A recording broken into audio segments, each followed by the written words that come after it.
Yes, they'll be a powerhouse next year. They were a powerhouse this year. But you don't make the playoffs or the playoff, and you get whipped in the national title game the season before, and you don't have the same recruiting advantage you have anymore. Now you're just another powerhouse program. And that's not Nick Saban Alabama standard. It's just not. First of all, there's no such thing as just another powerhouse program. You're either a powerhouse program or you're not. There's not just another powerhouse program. There's just another good program. But there's not just another powerhouse program. Nick Saban used to be number one, and then the powerhouse programs were under him. I understand that, but what I'm saying, no. I'm saying to you because Nick Saban was number one and Head and Shoulders are number one, I didn't consider the other programs powerhouses. That's my point. So I don't want to hear that. That's number one. Number two, I will concede that if you want to knock Nick Saban for giving up 46 to LSU and 48 to Auburn, even though 34 of those points came on pick sixes and one should have been a touchdown, but the damn running back, I think it was not Harris, but I'm not sure, where it hit his arm and then went off and then the guy runs it the other damn way for crying out loud. Don't get me started with that. But I was so disgusted. But I got to come to the defense of my man Nick Saban here, Max Kellerman. I will remind you, the blasphemy that just came out of your mouth. Let me tell you something right now, Max Kellerman. I just want to state this for the record.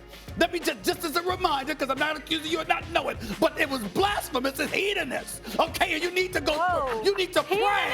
You need prayer for saying what you said, and I'm not going to let you get away with that. Neither you, Ryan, Mr. LSU, who's usually hiding. You be quiet, I'm talking to you too. I'm just being respectful here. Y'all getting on my man Nick Saban, and I love me some Dabo. I didn't get to talk yet. Excuse me, wait a minute now. Wait a minute, because I love my man Dabo. I love Dabo. Just gave him a beautiful birthday wish. He's joined the 50 club. Here's the deal.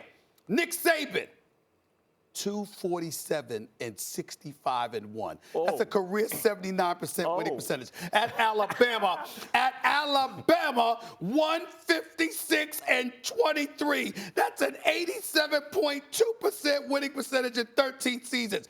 In that span, he's lost 3 games once. His rookie season, obviously, he was 7-6. After that, since his rookie year, he lost 3 games once, 2 games in a season 4 times. 6 times he's only lost 1 game in a season.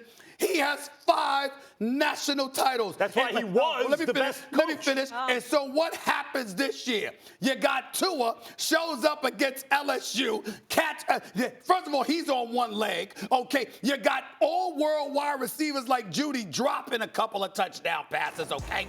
You go against Auburn, Mac Jones. I got to give this kid credit. I apologize. That kid can play. I like him. He's got promise. He was very impressive. He didn't make every perfect throw, but he was very impressive, and the future is in good hands with him as a quarterback if Tua obviously leaves and goes into the NFL draft. But you got Tua, and then this kid, Jalen Waddle, is special. The defense obviously is not impressive. They had a key injury earlier this year that compromised them. But don't tell me that we're going to have a discussion that the Alabama Crimson Tide, I don't give a damn about them not being number 1 right now. You will speak respectfully to both of you. You will speak respectfully about Nick Saban.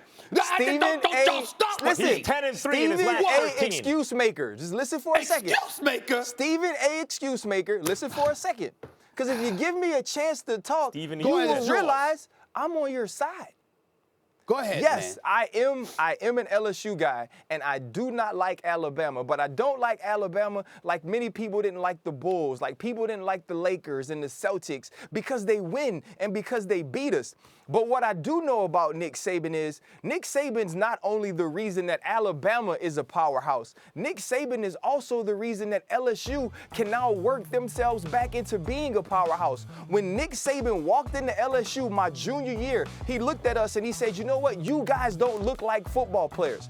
You guys need to be better here. You need to be better here. This is how we will work, and this is how we will get there. And because of Nick Saban, a few years later, 2 years later, we win the SEC championship. A few years after that, he wins the national championship, leaves and goes to Miami, goes to Alabama, and rebuilds that program into a powerhouse. He doesn't get a pass for this, but the only reason we're having this conversation is because of who Nick Saban is, because of what Nick Saban has built Alabama Alabama to be.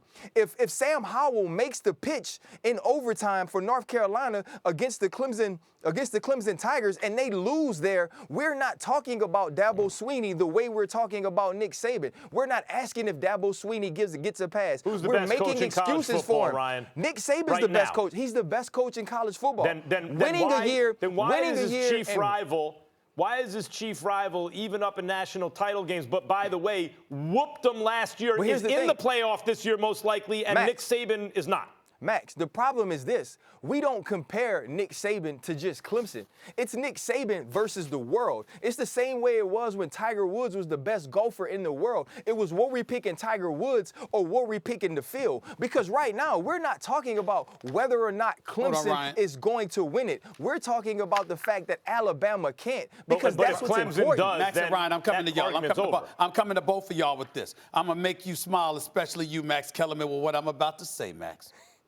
You know, when you're going to go down, you don't want to go down like Jim Harbaugh in Michigan did.